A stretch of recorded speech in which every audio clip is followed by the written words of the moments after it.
शिकायतें थोड़ी कम करिए। हमारी कुछ ही शिकायतें सही होती हैं। केवल शिकायतें करते रहना दिखाता है कि हम दूसरों से ही नहीं, खुद से भी नाराज़ हैं। जिन गलत सोच वाले लोगों से दूर रहने की सलाह आप दूसरों को देते हैं, वह उल्टी सोच आपके अपने भीतर भी जड़ें जमाए हुए हैं। हर समय की खींच, नाराज़गी और शिकायतें हमें कहीं नहीं ले जाती। हम सबके पास भावनाओं की एक पोटली है। मनचाहा सामान भारी होने के बावजूद हमें बोझ नहीं लगता। हम उसे अपने से अलग नहीं करते, पर अनचाहा बोझ बर्दाश्त करना हमारे लिए मुश्किल होता है। दूसरों के लिए हमारी शिकायतें या नाराज़गी भावनाओं का वही अनचाहा बोझ है जिसे हम लादे रहते हैं।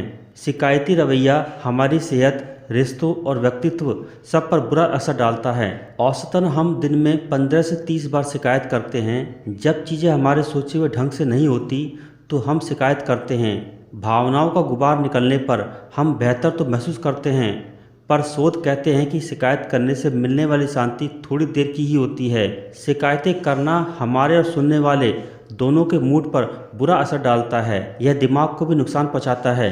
स्टैनफोर्ड यूनिवर्सिटी के एक अध्ययन के अनुसार शिकायतें करना दिमाग के हिप्पोकैम्पस हिस्से को छोटा कर देता है। चीज़ों को याद रखने और समस्या को सुलझाने का काम इसी हिस्से के जिम्मे होता है।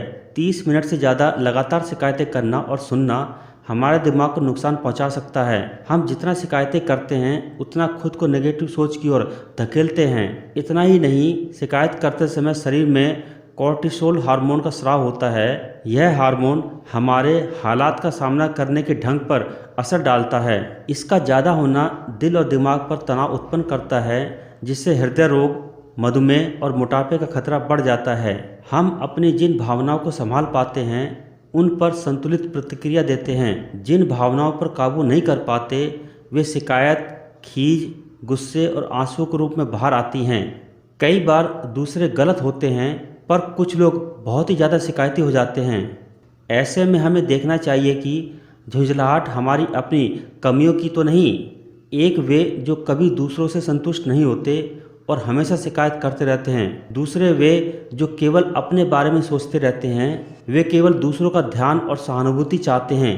तीसरे वे जिनकी शिकायत समस्या के पड़ने वाले असर से जुड़ी होती है, वे समाधान चाहते हैं। तीसरी तरह की शिकायत को इंस्ट्रूमेंटल कंप्लेनिंग कहते हैं। इसे ही सही माना जाता है। शोध कहते हैं कि सही शिकायतें केवल 20 से 25% ही होती हैं। दूसरे शब्दों में हमारी 5 शिकायतों में से कोई एक शिकायत ही सही होती है।